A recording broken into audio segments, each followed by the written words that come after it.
अभी आज़ाद साहब ने इंडियन नेशनल कांग्रेस से इस्तीफा दिया है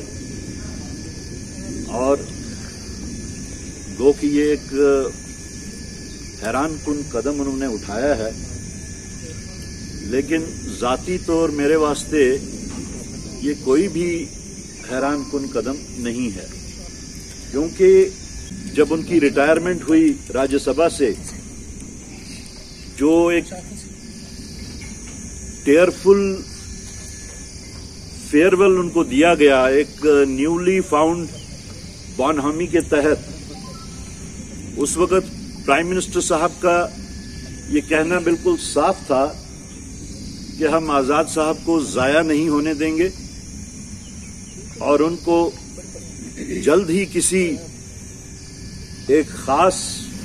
मिशन और एक खास काम के लिए मखसूस किया जाएगा। बहरहाल आजाद साहब ने जो टाइम मुकर्रर किया, जो टाइमिंग सेट की अपने इस्तीफे की, बावजूद इसके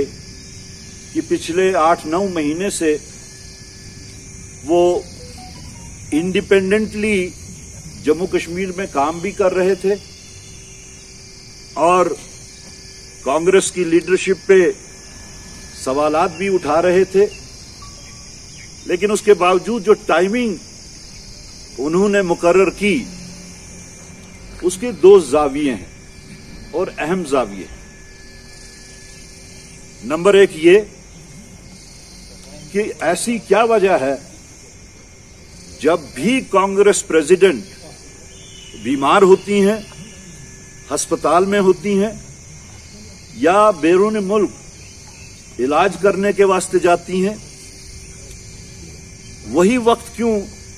आजाद साहब चुनते हैं अपनी नाराजगी का इजहार करने के लिए। दूसरा एंगल जो इसमें देखने, सोचने, समझने का है, वो ये है कि परसों ही होम मिनिस्ट्री ने एक मीटिंग तलब की थी, जिसमें होम मिनिस्टर साहब की सदारत में जम्मू कश्मीर के ऊपर एक मीटिंग हुई।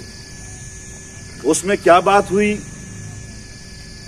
उसका खुलासा तो हम नहीं कर सकते, लेकिन इमीडिएटली उसके बाद में आजाद साहब ने रिजाइन कर दिया। आजाद साहब की जो रेजिग्नेशन लेटर है 5 सफ़ों पे मुश्तमिल है। तकरीबन 3.5 सफ़ों पे उन्होंने अपना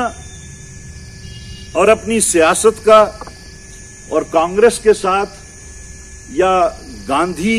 फैमिली के साथ अपने ताल्लुकात का खुलासा किया है।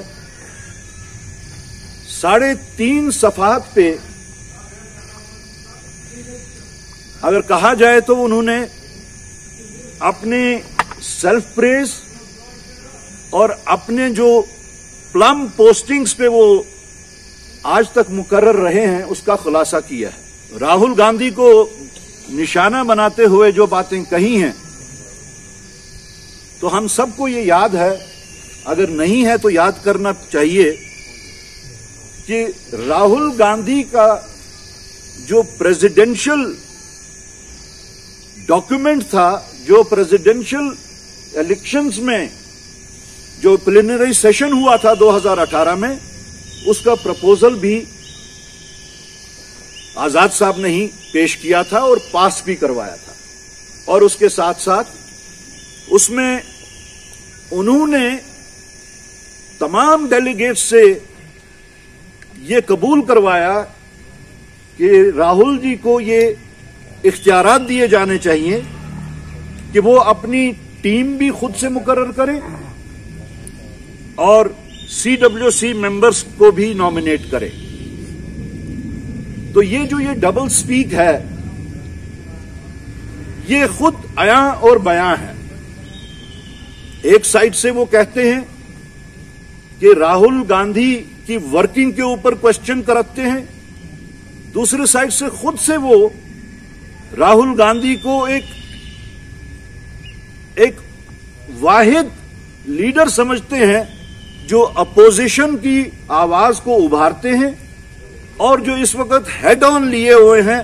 मौजूदा डिस्पेंसेशन से। अगले 1.5 पेज में कहीं उन्होंने इसमें कोई आइडियोलॉजिकल डिफरेंस की बात नहीं की है कि आया कि उनकी डिफरेंसेस जो हैं कांग्रेस पार्टी के साथ वो आइडियोलॉजिकल बुनियादों पे हैं। जो उन्होंने लिखा है वो सिर्फ पर्सनल बुनियादें हैं, उनका सिर्फ जाती बुनियादों पे इस्तीफा देने से यह साबित होता है कि शायद उनको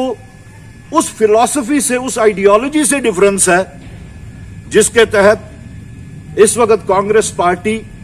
बिलखुसूस पिछले कई महीनों से कमर बस्ता है राहुल गांधी की कयादत में उन डिविसिव फोर्सेस को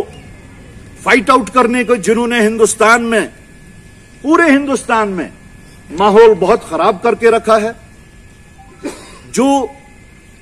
प्लूरलिज्म की पॉलिसी को नहीं मानते हैं, जो सेक्युलरिज्म को चैलेंज करते हैं, जो वेंडेटा की पॉलिटिक्स को चलाते हैं और जिन्होंने कंप्लीट पोलराइजेशन, चाहे मंदिर मस्जिद के नाम पे हो या हिंदू मुसलमान के नाम पे हो, तो अगर उन्होंने आइडियोलॉजिकल बुनियादों पे इस्तीफा नहीं दिया है तो इसका मतलब यह है कि जो कोर फिलॉसफी है वो उस कोर फिलॉसफी के खिलाफ है। तो मेरा मानना है कि बीजेपी एक दफा फिर से कामयाब हो गई है उस फ्रेगमेंटेशन को लेके, यहां पे फिर से एक नया, एक पार्टी की सूरत में हो या एक फैसिलिटेशन की सूरत में हो,